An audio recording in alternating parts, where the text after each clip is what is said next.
Fala pessoal, muito bom dia, sejam bem-vindos a mais um episódio de Spoilers da Vida. Esse é o 13º episódio dessa terceira temporada e eu vou falar um pouquinho mais sobre liderança humanizada. E mais uma vez fica aqui o convite para você adicionar o podcast nos seus favoritos para acompanhar conteúdo novo toda semana sobre comportamento, inteligência emocional, ansiedade, programação neurolinguística, entre outros temas.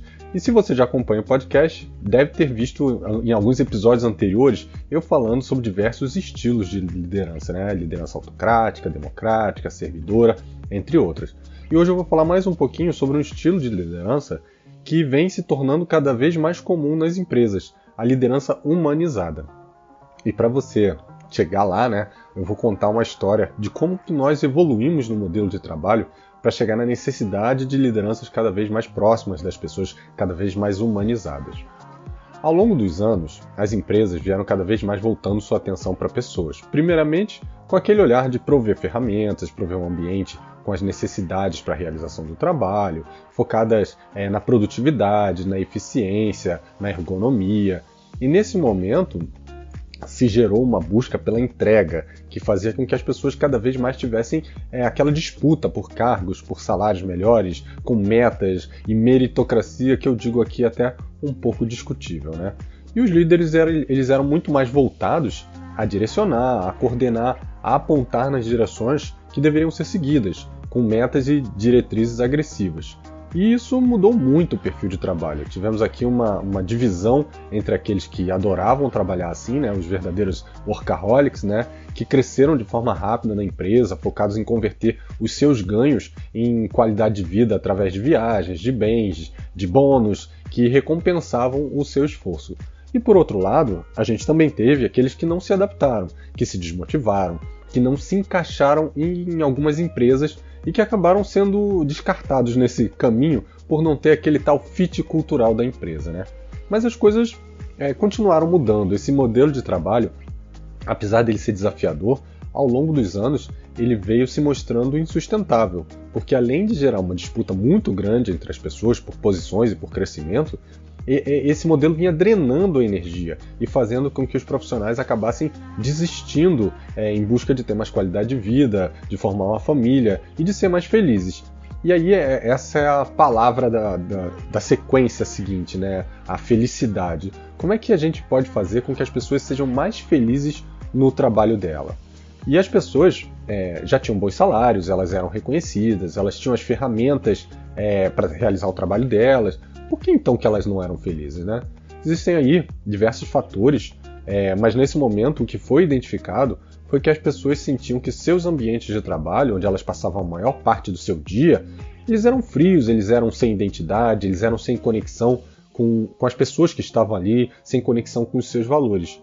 E num passe de mágica a gente passou a ter empresas com ambientes super coloridos, amigáveis, com sala de descompressão, videogame, happy hour, refrigerante, cerveja no ambiente de trabalho, trazendo muito mais do que as pessoas acabavam perdendo, né, por estar muito mais tempo ali dentro da empresa, né? O próprio ambiente de trabalho se tornou quase que um ambiente familiar, né? Algo que as pessoas tinham em casa, elas passaram a ter no trabalho. E a liderança, nesse momento, também mudou. Ela era uma liderança mais democrática, ou mais liberal, voltada para as pessoas, para entender as suas necessidades, para ouvir a todos. E, novamente, isso funcionou para uma geração inteira, isso foi super cool, isso foi super legal. Fazia um sentido, por exemplo, retornar do almoço para jogar um totó, ou ficar esticado ali jogando FIFA com os colegas. Mas não era só isso, né? Era também estar em uma empresa que tivesse uma identidade com valores congruentes aos seus, né? Com diversidade, com liberdade, com leveza. E em alguns lugares era possível, por exemplo, ir de bicicleta, de patinete, skate, ou seja, usar veículos não poluentes, trabalhar de bermuda e até mesmo levar o seu pet, né? O seu animal de estimação. E a felicidade chegou, claro, para muitos ela chegou, e ela durou muito tempo, e ainda dura, ainda tem empresas que fazem isso, mas depois de um tempo, as coisas mudaram também. As pessoas se sentiam mais inclinadas a estar no seu ambiente de trabalho, porque elas tinham aí, entre aspas, tudo que elas precisavam, e elas ficavam menos tempo com seus familiares. E, além disso, nem todos tinham a mesma visão de ambiente de trabalho. para alguns isso simplesmente não influenciava em nada. O cara que não jogava videogame, ele preferia estar com a sua família, ele preferia jogar futebol com os amigos, ele preferia ir pescar ou simplesmente gastar o seu tempo como ele quisesse e não ali dentro da empresa.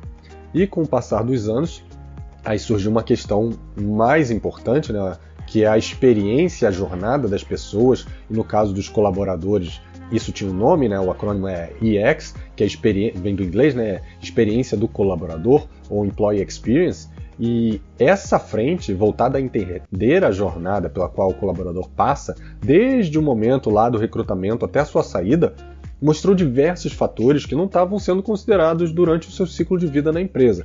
Sim, existiam fatores ambientais que influenciavam muito, salários, benefícios, equipamentos, ferramenta de trabalho, possibilidade de crescimento. Eles eram parte da jornada e eles eram reconhecidos como fatores de atração para as empresas.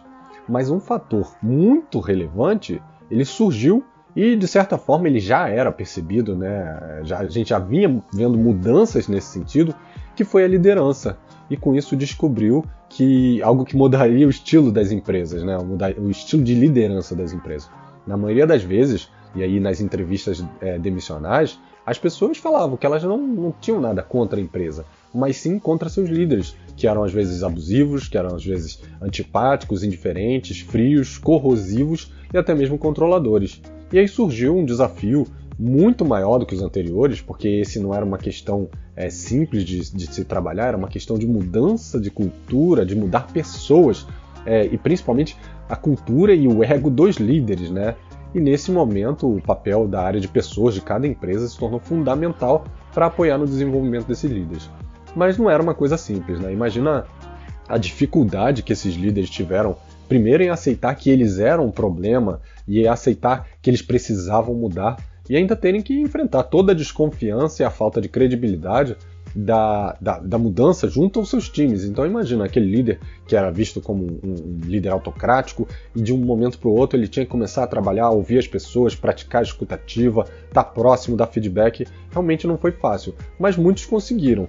E outros maquiaram, né, conseguiram sobreviver, e alguns nunca serão líderes de pessoas, mas podem até ser bons gerentes, bons coordenadores, voltados aí para atividades, para cronograma, para orçamento, mas não para pessoas. Então aí é a diferença entre gerenciar atividade, gerenciar cronograma e gerenciar pessoas.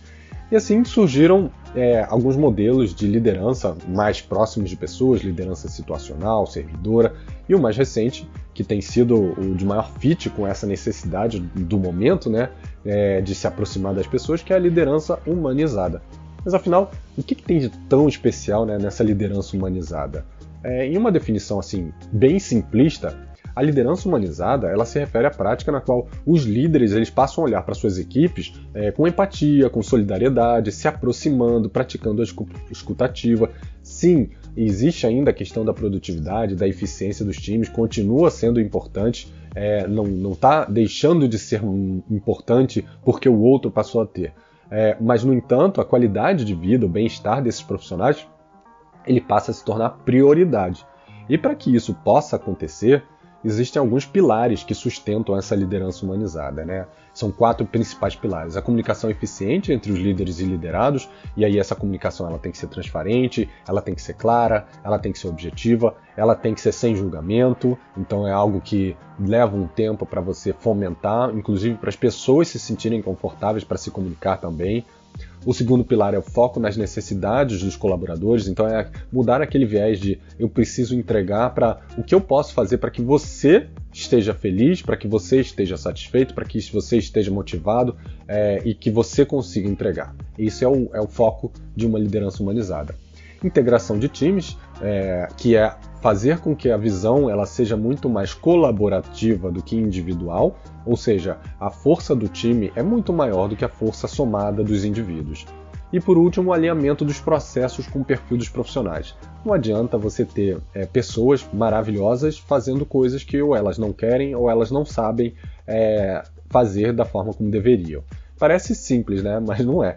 Por muitas vezes, o foco está apenas na entrega, nos resultados. E dentro dessa visão de liderança humanizada, os resultados são apenas resultado mesmo de um trabalho bem feito. Ele não é o foco principal.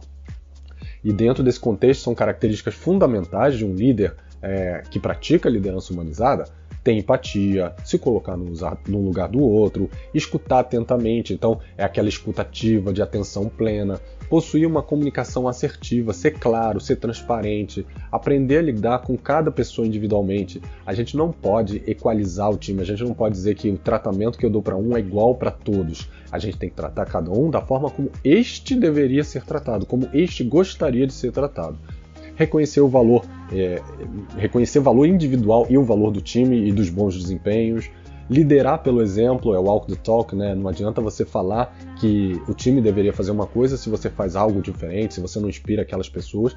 E por falar em inspiração, o último ponto é inspirar e influenciar as pessoas, ou seja, ser uma referência para que essas pessoas sigam. Porque liderança nada mais é do que isso, é alguém que está ali, que se torna uma referência, que se torna reconhecido dentro do time. E quando isso é feito de forma genuína, por querer do líder, se cria um ambiente de confiança, de segurança psicológica, de colaboração, onde ninguém tem medo de ser julgado ou dar sua opinião ou tecer uma crítica, porque todos sabem que o objetivo é maior do que o bem individual, que a coletividade e o senso de humanidade existe aí para extrair o melhor de cada um.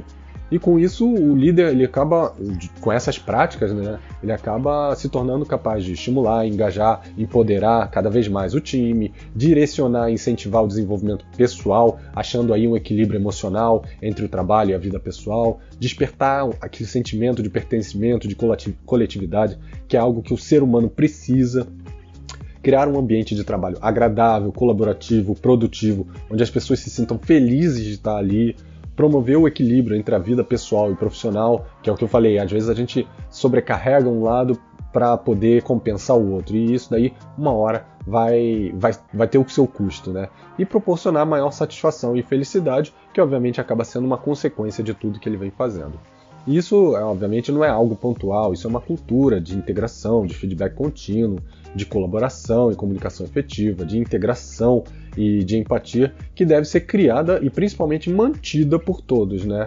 E para fechar, uma lembrança aqui, a jornada do colaborador, ela é composta de diversos fatores motivacionais, alguns extrínsecos, como os que a gente viu aqui, e outros intrínsecos, ou seja, individualizados. Por isso que é muito importante que você conheça cada pessoa do seu time, os seus objetivos, os seus anseios, e que você consiga apoiar no seu crescimento, mesmo que esse crescimento signifique dar asas para que ele voe sozinho, ou até mesmo, se tudo der certo, para que eles sejam melhores do que você é.